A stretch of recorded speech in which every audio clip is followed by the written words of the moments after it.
This is Radio 2 on the BBC Sounds app, on your smart speaker and on 88 to 91 FM.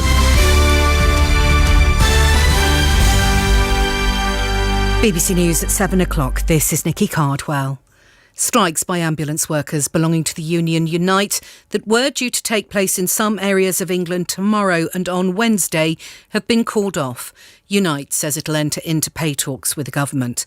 Other unions representing ambulance staff, the GMB and Unison, have announced similar decisions in recent days.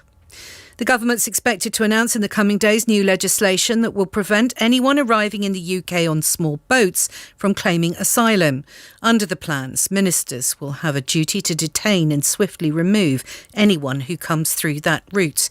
Our political correspondent Helen Katz says not everyone believes the government's plan will work. There have been some concerns raised by refugee groups about the ethics of detaining people who arrive here seeking asylum. There have been concerns about just how workable it is. Where would you actually put all of these people? But there is certainly a sense in the UK government that this is something they want to stop. The Prime Minister Rishi Sunak said that illegal migration is not fair on British taxpayers and it's not right that criminal gangs should be allowed to continue their immoral trade.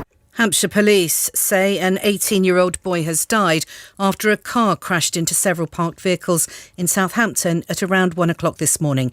He was in the car alongside two other boys who were aged 17 and 19. They've been arrested on suspicion of causing the death by dangerous driving. Pakistan's media regulator has banned television channels from broadcasting comments by the former Prime Minister and cricketer Imran Khan, who's accused of wrongly declaring presence from foreign leaders while he was in office. The ban came after Mr Khan accused the government of dragging him to the courts by filing fake cases against him. Hundreds of supporters gathered outside his residence to protest about an attempt by the police to arrest him. This man was among them. They can just forget about casting an evil eye towards Khan, or the activists will gather here like you can see. Nobody should dare come close to Khan when we are ready to sacrifice our lives for him. There's been an extraordinary result in the Premier League. Liverpool have thrashed Manchester United by 7-0 at Anfield.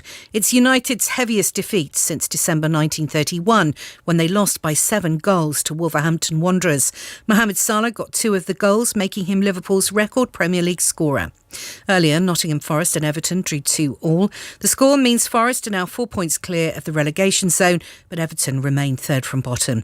Forest manager Steve Cooper says he's happy with his side's performance. We sort of stuck to the plan, scored 2 excellent goals and showed great courage and belief in the second half to get something out of the game, and we'll be disappointed that we didn't win, mainly because of the goals we conceded, but at the same time I think we've got to look at the positives out of the game and move on. And the weather, a cloudy night for much of the UK with isolated showers, most frequent in the north of Scotland. BBC News, it's 7:03.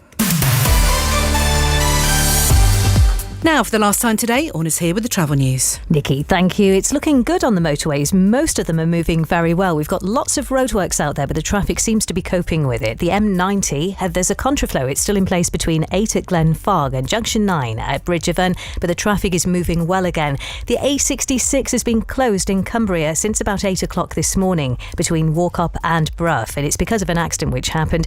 It has been causing queues. South Road keeps coming up, and the A685, and that's running through Kirby Stephen, and that's still looking quite busy, or busier than everywhere else, but the roads either side are not doing too badly. And the M1 in South Yorkshire near Sheffield at junction 31, there was an accident, so it was between 31 and 32, so at the M18 one of the lanes was closed because of the accident, but it's just reopened. The M4 and the Prince of Wales Bridge, there's a breakdown. It's at the start of the bridge and it's on the westbound side, but the traffic again is coping well passing that vehicle. The M11 is closed for weekend work. It's northbound at junction 7A at Harlow to 8 at Bishop Stortford, and that's going to be closed until tomorrow morning. But the routes through Harlow and Sawbridgeworth, they've been slightly busier than usual. They've died down though, so we're looking better. The A404M on the eastbound, but it's actually the southbound side at junction 9B at the Thicket roundabout to the main M4 at junction 89 Maidenhead, closed until tomorrow morning. More travel in the morning. Thank you very much. Now, Tony Blackburn's Golden Hour.